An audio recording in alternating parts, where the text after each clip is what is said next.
You're watching a video about how the smartest arguments against AI progress might be the dumbest thing our species has ever done. And here's the part that should genuinely unsettle you. The article I read last night that inspired this video could have been written by the very technology it claims will never arrive. So let me introduce you to someone. Let's call her the reasonable historian. She's standing at Kitty Hawk, North Carolina in December of 1903, and she's writing a very persuasive letter to the editor explaining why human-powered flight is a dead end. She's citing the tensile strength of available materials. She's referencing the limits of combustion engines. She's pointing out that birds have hollow bones and humans do not, and that the gap between a 12-second glider hop and, say, crossing an ocean might as well be the gap between a puddle and the Pacific. Everything she's writing is factually correct, and she has no idea what she's standing next to. I recently came across a piece from Popular Mechanics titled "Inside the Race to Achieve the Singularity Before Moore's Law Runs Out." It's a well-written, well-sourced exploration of why the technological singularity, the moment when artificial general intelligence supposedly surpasses human cognition, might be further away than Silicon Valley wants you to believe. And it raises real points. Moore's law is decelerating. Transistors are approaching physical limits. Quantum computing requires conditions that make it practically unusable right now. Nuclear fusion remains perpetually around the corner. All fair observations. But here's where it gets interesting, and where I think we might be bumping into something that doesn't quite have a name yet. There's a particular kind of intellectual move that almost everyone recognizes, but nobody has properly labeled. It's the act of assembling true facts into a structure that points somewhere false. Each brick is real, the building is a mirage, and until we have a shared word for this specific failure mode of reasoning, it's going to keep catching us off guard. So let's sit with it for a moment before we try to name it, because the absence of that label is doing real work in the world right now.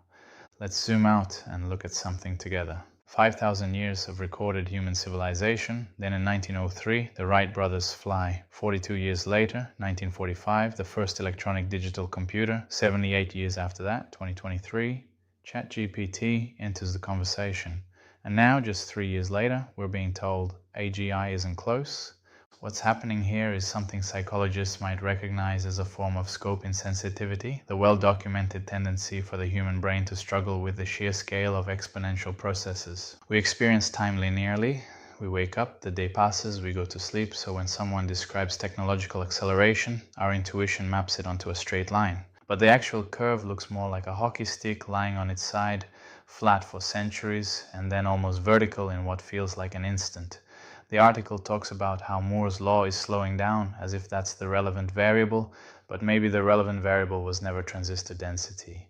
Maybe it was always something more like the total problem-solving surface area available to the species, and transistor shrinkage was just one chapter in a much longer story. Here's something worth considering. If you described a human being to an alien biologist, just the raw specs, they would probably not predict that this animal would walk on the moon. We're soft. We're slow, our teeth are mediocre, we can't fly, we can't breathe underwater, our babies are helpless for years. And yet, if a species this fragile and this limited can figure out how to leave its own planet using computers less powerful than the phone currently in your pocket, then maybe the question was never, is the hardware sufficient? Maybe the question was always, what does this species do with tools once it gets them? Because here's what I think gets underestimated, and this connects to what's sometimes called the mundane utility gap, the distance between a technology's most spectacular imagined use case and its most transformative actual one. Everyone's arguing about whether AI will achieve consciousness. Meanwhile, a grad student somewhere just used it to identify a protein fold that might matter for Alzheimer's research. A teenager in Lagos used it to learn calculus without a tutor.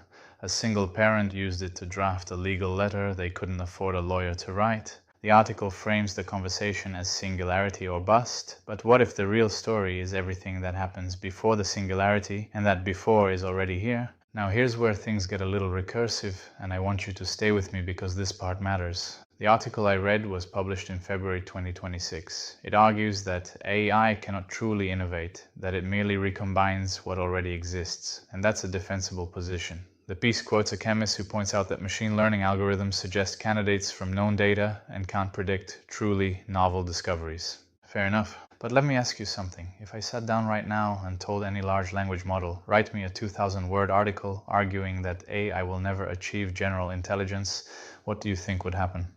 It would write one, a good one, with citations, with structure, with rhetorical momentum.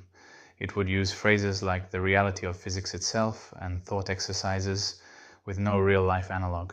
It would sound reasonable, measured, authoritative, and it would never, at any point, pause and say, "I'm sorry, I just can't construct this argument. The counter-evidence is too overwhelming." It wouldn't say that because it's not designed to say that, and neither, frankly, are we. This is something worth naming. In cognitive science, there's a concept called the coherence bias, our tendency to find arguments more convincing when they form a smooth, internally consistent narrative.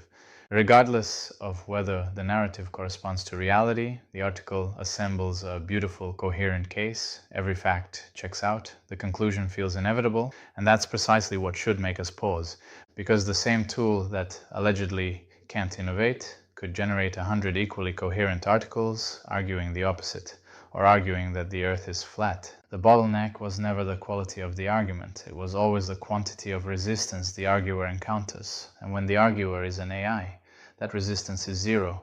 So let's come back to that unnamed thing, that intellectual move where every fact is accurate and the conclusion is still wrong, where the bricks are real but the building is imaginary. I think we might call it factual misdirection. Not misinformation, because nothing is false, not a logical fallacy, because the structure can be internally valid. It's something more subtle. It's the careful selection and sequencing of true things to produce a feeling of certainty about something uncertain. And the reason it matters now, in 2026, more than it ever has before, is that we've just handed the entire species a machine that performs factual misdirection at scale, effortlessly, on demand, about any topic. Ask it for 100 reasons the Earth is flat, and it will never stop at 99 and say, "You know what?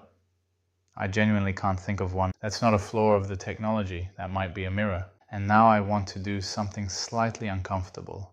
I want to point at the thing you might already be feeling. If you've been watching this video and nodding along, agreeing with my framing, feeling like the article was naive and my counter-arguments are sharper, then I need you to notice something. You just experienced exactly what I described. I assembled a set of true facts, the Wright brothers timeline, the moon landing specs, the protein fold example, and I sequenced them in a way designed to produce a feeling that progress is unstoppable, that skeptics are foolish, that the future is arriving whether they like it or not.